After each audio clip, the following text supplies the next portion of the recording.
7 habitudes qui nuisent aux relations. Bonjour à toutes et à tous et bienvenue. Si vous ne me connaissez pas, je suis Esther Valentin, je suis coach et formatrice en développement personnel et relationnel et aujourd'hui je vais vous partager 7 habitudes qui nuisent carrément aux relations. Il faut savoir que les grandes relations, elles ne sont pas composées de grandes choses exceptionnelles que l'on fait très ponctuellement. Non, les grandes relations, elles sont faites de petites habitudes répétées. On en a tous des habitudes dans nos relations sans même les voir. Et ces habitudes peuvent soit développer, approfondir et faire grandir la relation et ainsi l'épanouissement qu'on y trouve, soit au contraire nuire à la relation et l'éteindre petit à petit, très insidieusement. Donc je vais vous partager 7 habitudes qui nuisent aux relations afin non seulement que vous les repériez, mais que vous y remédiez et que vous les transformiez en habitudes qui développent vos relations et vous passent à un autre niveau de relation bien plus épanouissement. Sachez justement que j'ouvre très prochainement les portes des sélections du programme Relations Grandioses. C'est le programme qui vous donne absolument toutes les clés de la relation à soi et à l'autre, épanouissante et sereine. Juste ça, et sans insécurité et dysfonctionnement qui nuisent à vous et vos relations. Alors n'hésitez pas à aller voir en barre de description, je vous mets toutes les infos, vous avez une très courte vidéo qui explique ça et surtout vous aurez tous les détails sur les portes des sélections qui vont ouvrir. Revenons-en à ces 7 habitudes et commençons tout de suite avec la première. Le toujours et le jamais. C'est des mots absolus qui ont tendance à généraliser et à dramatiser les situations, enfermant ainsi la discussion dans un cercle vicieux. On les utilise hyper facilement dans la communication et pourtant ils nuisent totalement à la communication. Le toujours et le jamais, ça généralise quelque chose que nous voulons pointer du doigt. On tente en faisant ça de montrer à quel point nous y donnons de l'importance. Mais ça n'a jamais été productif dans une conversation, ni dans le conflit d'ailleurs, surtout pas. D'exagérer, parce qu'on essaie d'exagérer pour faire entendre l'importance qu'on donne à certaines choses. Et c'est pas ainsi qu'on va le rendre important pour l'autre. Attention à être plus juste dans votre discours, à ne pas avoir peur de dire parfois, et appuyer le fait que même si ce n'est pas toujours ou jamais, ça n'enlève rien à ce que ça vous fait ressentir. Deuxièmement, l'utilisation du téléphone pendant les moments partagés. Petite habitude, mais vous allez voir comme elle est nocive. Même si c'est pour un message rapide, ça renvoie un message subtil à l'autre qui dit « ce qui se passe sur mon téléphone est plus important que toi, là, tout de suite ». Cette habitude-là, c'est le poison de notre époque. Comprenez bien que lorsque nous sommes sur le téléphone, nous ne sommes pas là, ici et maintenant, avec la personne qui est en face de nous. Non, l'investissement émotionnel, il ne peut pas se diviser comme ça. Alors oui, le téléphone, il a pris une grande place dans le quotidien de chacun, ok. Mais c'est à nous et à nous seuls de faire la distinction entre les moments où nous accordons de l'attention à notre portable, en répondant par exemple à une conversation, un message reçu sur notre téléphone, et des moments où nous sommes vraiment avec l'autre et que dans ces cas-là, il n'y a pas de place pour faire entrer une autre conversation dans ce moment de cette relation. Pensez-y. Quand vous recevez un message alors que vous êtes en train d'avoir un moment de qualité avec une personne, tête à tête, vous discutez, c'est vraiment le moment où vous écoutez l'autre, où vous partagez. Et bien, un message que vous recevez et auquel vous regardez, c'est comme si quelqu'un vous interrompait pour vous dire de lui parler maintenant et de faire une pause dans ce que vous faisiez pour vous adresser à la personne qui vous a interrompu. Je vous dirais juste, à vous de voir ce qui est la priorité dans l'instant, sans oublier qu'un message, ça peut clairement attendre. La personne en face de vous, c'est plus difficile de lui faire comprendre que ce n'est pas un manque de respect de la couper pour parler à d'autres personnes par le biais de votre portable. La troisième habitude qui nuit pourtant énormément aux relations, c'est de ne pas exprimer sa gratitude. Oublier de dire merci ou de reconnaître les efforts de l'autre, ça peut vraiment le faire se sentir sous-estimé. On banalise tellement ce que l'on juge d'acquis. Par acquis, je parle de tout ce qui nous a plu peut-être les premières semaines d'une relation, même les premiers mois. Le petit bisou du matin, le petit message reçu, le petit service que l'autre nous rend, sa participation, même normale à des tâches, sa manière de nous montrer son affection, etc., etc., etc. Puis ça se répète, ça se reproduit encore et encore dans notre vie, dans notre relation. Et notre esprit va se concentrer sur d'autres choses parce qu'il a classifié ça comme habituel. Alors on y prête moins ou même plus du tout d'attention. Et on ne partage donc plus sa gratitude et sa reconnaissance car on a banalisé tout ça. Et pourtant, banaliser, c'est un poison du couple, même de toutes les relations. Cultivez l'émerveillement de tout ce que l'autre est et fait, qui vous a plu au début, dans la durée, et lui communiquer votre gratitude, c'est un engrais hyper productif pour la relation. Quatrième habitude, comparer son partenaire aux autres. Ça crée un sentiment d'insécurité et de dévalorisation, c'est tout. C'est comme pour le toujours et le jamais. Utiliser la comparaison pour se faire mieux entendre, c'est un piège. C'est une habitude hyper nuisible d'une relation. On va tenter ainsi de montrer ce qu'on voudrait, mais si on utilise, en fait, pour rabaisser l'autre, notre intention, elle en reste pas moins la première chose que va percevoir l'autre, un rabaissement.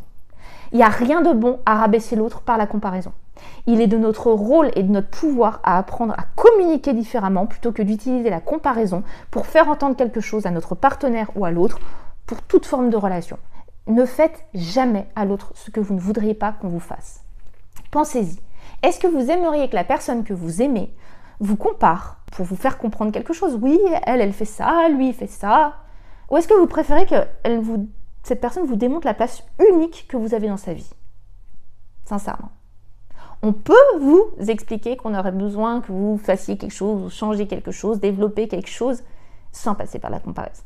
Surtout pas. 5e habitude nuisible, ne pas respecter les espaces personnels. Envahir l'espace de l'autre, que ce soit physique ou émotionnel, ça peut être perçu comme une intrusion. Alors non, ça n'a rien de normal de n'avoir aucune frontière dans une relation. Et même dans une relation de couple. Non, relation, ça ne veut pas dire fusion et absence de dissociation des deux êtres. Ne pas tolérer que l'autre fasse différemment de vous ou pense différemment ou qu'il ait des choses à lui, des activités à lui, des espaces personnels et privés, c'est juste l'expression de votre manque de confiance en vous-même.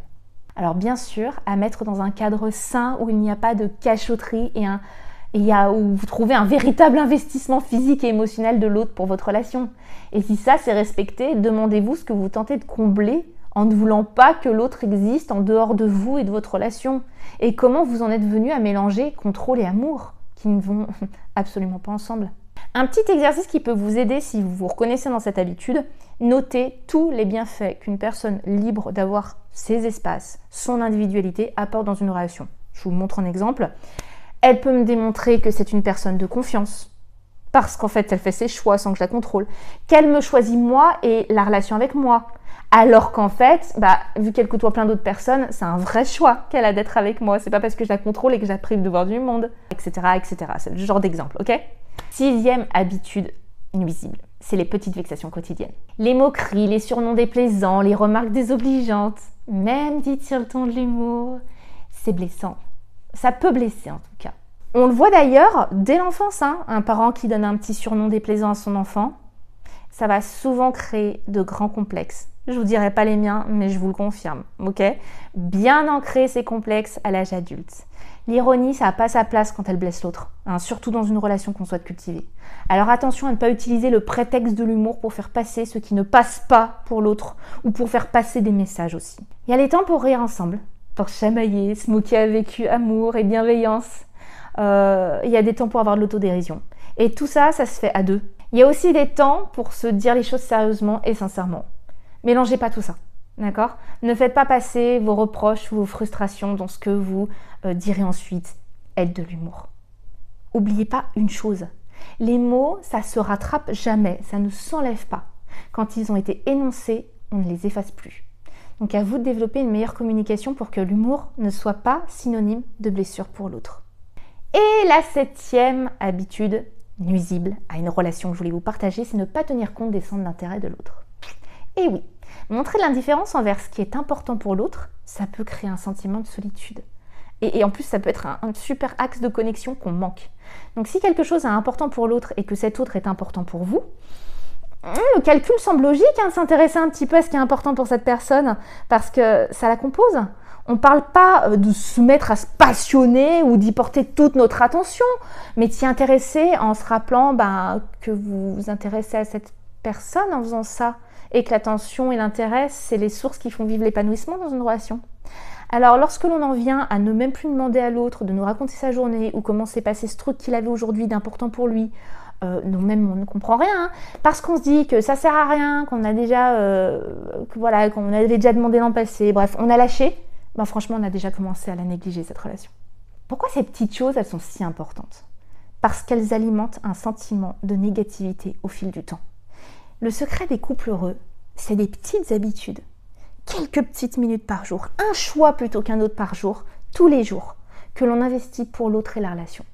Et si ces quelques minutes, ces toutes petites habitudes sont celles que l'on offre à cultiver ce qui nuit à la relation, on se dirige tout simplement sur le chemin des couples malheureux ou qui ont pris fin. Alors comment remédier à la situation? Évidemment, je vais vous en parler. Premièrement, la communication, c'est une clé. Donc parlez ouvertement de ce qui vous dérange en utilisant le « je » pour exprimer vos ressentis, pour vous aider. Intéressez-vous à l'intelligence émotionnelle. Il y a des livres sur le sujet, il y a des formations. Entre parenthèses, c'est d'ailleurs tout ce que je transmets et bien plus dans mon programme Relations grandioses. Je vous le redis, le lien est en description, allez voir.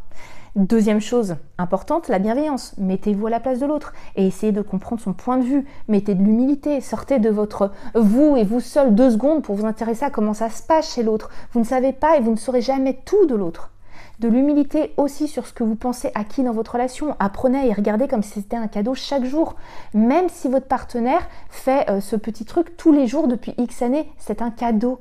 Il y a aussi le respect. Traitez votre partenaire avec la même considération que vous aimeriez qu'il vous accorde.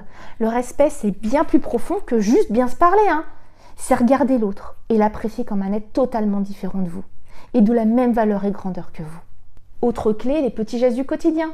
Une attention, un compliment, un câlin. Les petites choses peuvent vous faire une grande différence. N'oubliez pas que c'est ça le secret des couples heureux, les petites habitudes du quotidien. Utilisez ce que je vous ai partagé pour rebondir sur les mauvaises habitudes qu'on a vues ensemble et réfléchir et instaurer des habitudes quotidiennes qui rendent votre couple plus heureux. Et ainsi, vous-même, plus heureux parce que vous êtes bénéficiaire de ce que ça va vous apporter. En bref, en conclusion, les relations, c'est comme les plantes. Ça a besoin d'être arrosé et entretenu régulièrement.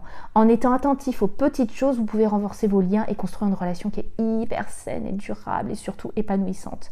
Et pour l'image, moi, je tue malheureusement toutes mes plantes.